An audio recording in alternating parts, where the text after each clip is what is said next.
Voyager soul भाग 8. केव्हा निघते आहेस? दुसऱ्या दिवशी सकाळी अमितचा तिच्या दुसऱ्या मोबाईलवर मेसेज आला. तसं तिने उठून मोबाईल बघितला.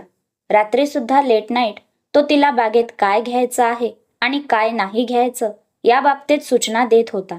आणि आता सकाळी उठून पुन्हा एकदा मेसेज. हा माणूस आहे की भूत? झोपला की नाही? तिने मनात विचार करतच त्याला मेसेज टाईप करायला सुरुवात केली. हो, निघतच होती, पण थोडं काम आलं म्हणून थांबली आहे. तिने लॅपटॉपवर तिचं काम पूर्ण करत त्याला मेसेज सेंड करून दिला. अरे, तू अजून निघाली नाही? कोणत्या ट्रेनने जाते आहेस? आता मात्र तिला त्याच्या प्रश्नांना उत्तर द्यायचा थोडा वैताग यायला लागला. मला माहीत नाही, डॅडनेच बुकिंग केलं आहे सगळं. तिने लॅपटॉपवर काम चालू ठेवतच त्याच्या मेसेजला रिप्लाय केला. ओ ठीक. स्टेशनमधून बाहेर आले की सरळ महात्मा गांधी इंटरनॅशनल एअरपोर्टला कॅब बुक करून घे. कॅबवाल्याला तिसऱ्या गेटजवळ सोडायला सांग. तिथे आमच्या कंपनीचा माणूस पॅकिंग डिनर घेऊन उभा असेल. त्याच्याकडून तुझं डिनर घेऊन घे. त्यानंतरही तो तिला सिक्युरिटी, इमिग्रेशन, बोर्डिंग पास यासारखे बरंच काही सांगत होता. पण अगदी लहानपणापासून त्या सगळ्यात मुरलेल्या तिला ते सगळं कंटाळवाणं वाटत होतं. म्हणून ती फक्त असा मेसेज त्याला सेंड करत होती. अजून काही अडचण वाटली तर फोन कर, मी तुझ्यासाठी केव्हाही अवेलेबल आहे. आता मात्र तिने आश्चर्याने तो मेसेज 2 वेळेस वाचला. हां, डॅडने सांगितलं होतं की मी टूर कंपनीच्या मालकाच्या मित्राची मुलगी आहे, म्हणून एखाद्या वेळेस हा माझ्यावर जरा जास्तच लक्ष देत असेल. असा विचार करून तिने व्हॉट्सअपला लावलेला तिचा डीपी चेक केला. त्या डीपीवर तिचं स्वतःबद्दलचं इमॅजिनेशन होतं आणि खाली बायोमध्ये लिहिलं होतं, वॉयजर सोल. वॉयजर सोल अशीच तर आहे मी, एक प्रवासी आत्मा, ज्याला त्याच्या पूर्ण आयुष्यातून ही 10 दिवसांची सुट्टी स्वतःला जगण्यासाठी आणि माझ्या या अथांग पसरलेल्या मित्वाला भेटण्यासाठी मिळाली आहे. या प्रवासात मला कंपॅनियन तर फार मिळतील, पण माझ्या या समुद्राला समजून घेण्यासाठी वेळ किती मिळतो काय माहिती. ती स्वतःशीच बडबडली आणि तिने पुन्हा तिची नजर तिच्या कामाकडे वळवली. दुपारी लंच नंतर ती तिच्या प्रायव्हेट जेटने मुंबईला पोहोचली. तिथे तिच्या गाड्या सिक्युरिटी ताफ्यासोबत हजरच होत्या. शिट, मी त्याच्या मित्राचं नाव तरी विचारायला हवं होतं. मीटिंगच्या आधी तिला तिच्या मुंबई ब्रांचच्या चालू असलेल्या प्रोजेक्टच्या काही फाईल्स चेक करायच्या होत्या. त्या चेक करत असताना तिला अचानक आठवलं, अमितने तिला सांगितलं होतं की तिच्या ब्रांचमध्ये त्याचा कोणी मित्रही कामाला आहे.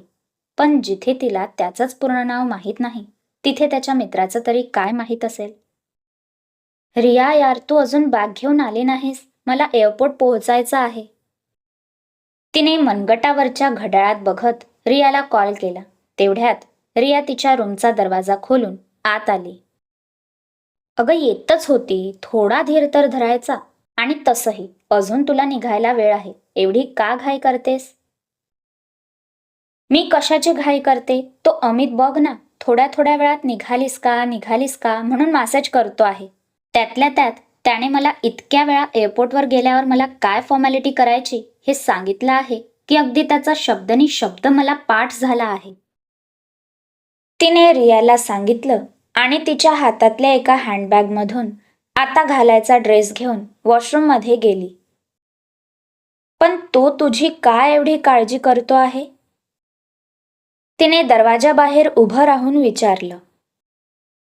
काही नाही ग, फक्त पैशासाठी. मी त्याच्या बॉसच्या मित्राची मुलगी आहे हे त्याला कळलं असेल, त्यामुळे जरा जास्तीची चापलुसी करतो आहे.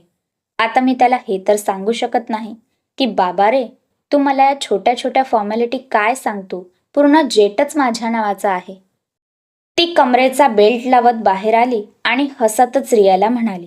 तिच्या बोलण्यावर रिया पण हसायला लागली.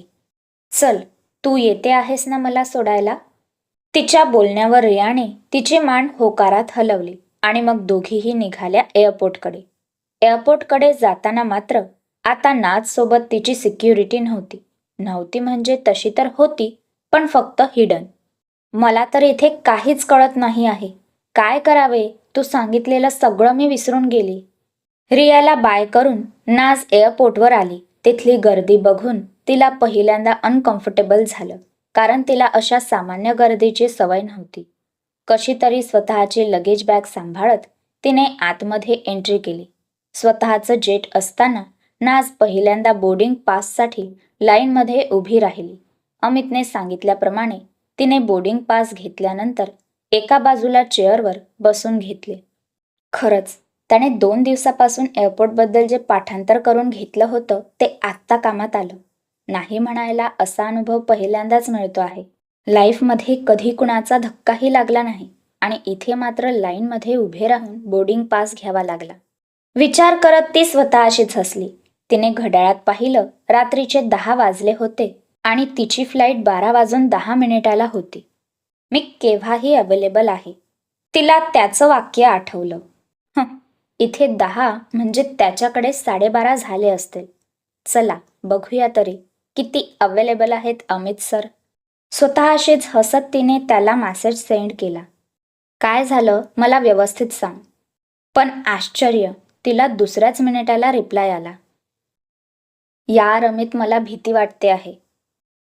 भीती कशाची? काय झालं? कोणी स्ट्रेंजर आजूबाजूला दिसत आहे का?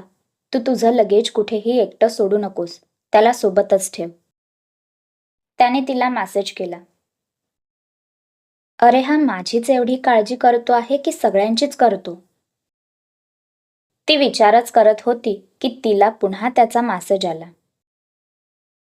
तू पॅक डिनर घेतला का? कारण मी आत्ताच रहीम भाईला विचारलं तर त्याने सांगितलं तू डिनर घ्यायला त्याच्याजवळ गेली नाहीस. त्याचा मेसेज वाचून आता तिला आठवलं की तिला बाहेर कोणाकडून तरी जेवणाचं पार्सल घ्यायचं होतं. अरे नाही, मी जेवण करून निघाली होती म्हणून घेतला नाही. तिने काहीतरी सांगायचं म्हणून सांगितलं. अरे का घेतला नाही? तुला फ्लाईटमध्ये पण कामात आला असता. तसंही तो कंपनीकडूनच होता. त्याचे पैसे कंपनी बिलात लावणारच. मग आपण का सोडायचा? आणि फ्लाईटमध्ये तुला काही खायला मिळणार नाही आणि इथे तू उद्या दुपारी पोहोचशील. मग तोपर्यंत ते जेवण कामात आलं असतं. पण जाऊ दे, आता राहू दे. आता तुलाही बाहेर जाता येणार नाही आणि त्यालाही तुला जेवणमध्ये पाठवता येणार नाही. नाहीतर मी असं करतो, कोणी दुसरा पॅसेंजर आतमध्ये यायचा राहिला असेल तर त्याच्याजवळ तुझं जेवण द्यायला लावतो. तो पुन्हा तिची काळजी करायला लागला. अरे नाही नाही, त्याची काही गरज नाही. मी घेतलं आहे सोबत जेवणाचं, करेल मी बरोबर मॅनेज. तिने पण त्याला मेसेज सेंड केला आणि मग सुरू झाल्या त्या दोघांच्या गप्पा, ज्या ती फ्लाईटमध्ये बसेपर्यंत सुरूच होत्या. क्रमशः अमितला मुळातच काळजी करण्याची सवय आहे का? की फक्त नाज त्रिवेदी ही टूर कंपनीच्या मालकाच्या मित्राची मुलगी आहे असा विचार करून तो तिच्याशी चांगला वागतोय? हा भाग आवडला का? कथा आवडत असेल तर व्हिडिओला लाईक कमेंट्स करा बरं. तसंच सबस्क्राईब करून मला सपोर्ट करा. धन्यवाद.